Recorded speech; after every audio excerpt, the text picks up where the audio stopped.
Bonjour, bienvenue à cette deuxième capsule sur le thème de la volonté de Dieu. Le titre aujourd'hui, c'est démêler nos bons désirs des mauvais.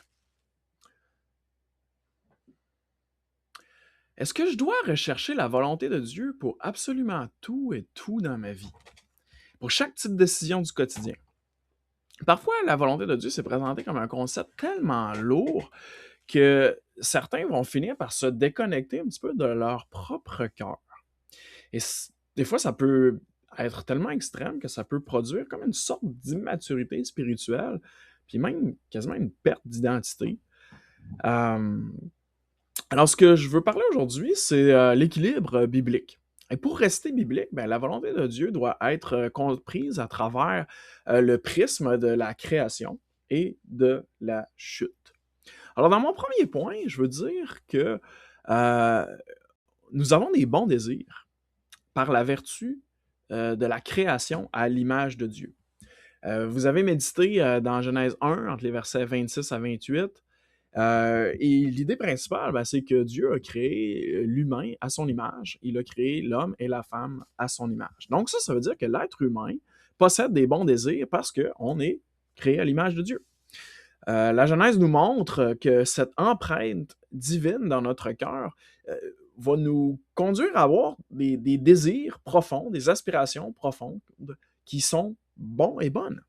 Notre premier désir, ben, c'est d'avoir un impact. Hein. La Genèse au chapitre 2 au verset 15 nous dit qu'on est créé avec le désir de cultiver, de créer, puis de porter du fruit.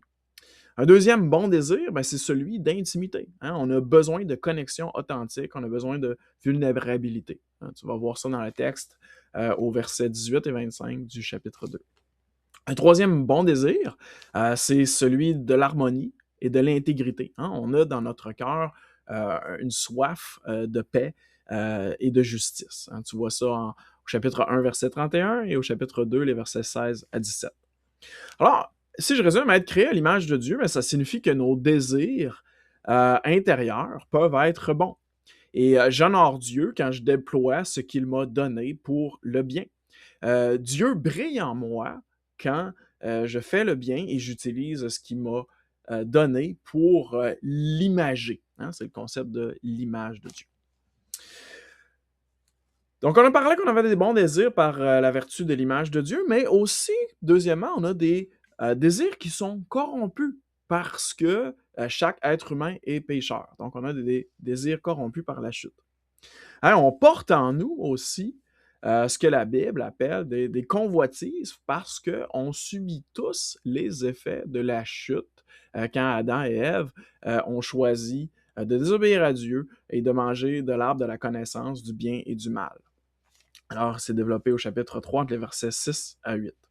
Donc, cette nature déchue qu'on a, qu'on appelle la chair dans le Nouveau Testament, peut désirer des choses qui sont contraires à la volonté de Dieu et qui sont destructrices pour nous-mêmes, pour les autres, et qui offensent Dieu.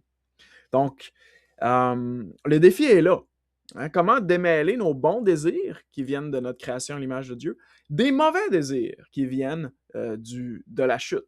C'est un peu l'essence de ce que ça signifie rechercher la volonté de Dieu. Alors, qu'est-ce que ça change concrètement? Comment comprendre cette double nature-là et comment ça, cette double nature-là, ça change notre façon de prier et de décider? Mais mon premier point d'application, c'est que ça valide la question du désir. Se demander qu'est-ce que je veux, c'est pas un péché. C'est une question qui est légitime. Parce que Dieu nous a créés avec des bons désirs. Alors, il va y avoir des parties de moi que certainement, il faut que je les interroge. Et dire répondre à cette question-là, ça va m'aligner sur comment Dieu me crée et ça va m'aider à vivre cet aspect-là de l'image de Dieu. Mais ce n'est pas la seule question. Parce qu'il y a une autre partie de nous qui est portée vers des choix pécheurs, des choix qui ne sont pas bons pour moi-même, les autres, et qui déshonorent Dieu. C'est là où le deuxième texte d'aujourd'hui, Romains chapitre 12, entre les versets 1 à 2, prend son sens comme prière pour démêler nos bons désirs des mauvais.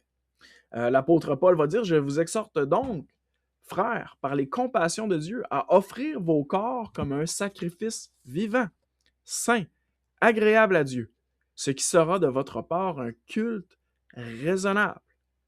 Ne vous conformez pas au siècle présent, mais soyez transformés par le renouvellement de l'intelligence, afin que vous discerniez quelle est la volonté de Dieu, ce qui est bon, agréable et parfait. Alors, d'offrir son corps à Dieu, c'est d'offrir l'entièreté de nos désirs, ceux qui viennent de notre création à l'image de Dieu et ceux qui sont issus de la corruption de la chute. C'est de lui offrir, de lui dire, Seigneur, je veux te nommer cette convoitise qui m'assaille et je te la remets. Seigneur, je veux te présenter ce désir que j'ai dans mon cœur. Je crois qu'il t'honore, je crois qu'il est bon et je te le remets aussi. Renouvelle-moi mon intelligence afin que je discerne quelle est ta volonté, ce qui est bon, agréable et parfait. Alors, en conclusion, la volonté de Dieu, c'est pas un scénario rigide où tout est écrit d'avance. Dieu nous a créés avec des capacités pour refléter sa beauté, pas comme des marionnettes pour tout exécuter sous peine de punition. Je vous invite à laisser Dieu transformer votre façon de penser afin d'être capable de distinguer les bons désirs des mauvais, ceux qui reflètent son image de ceux qui doivent être abandonnés. Que Dieu vous bénisse aujourd'hui.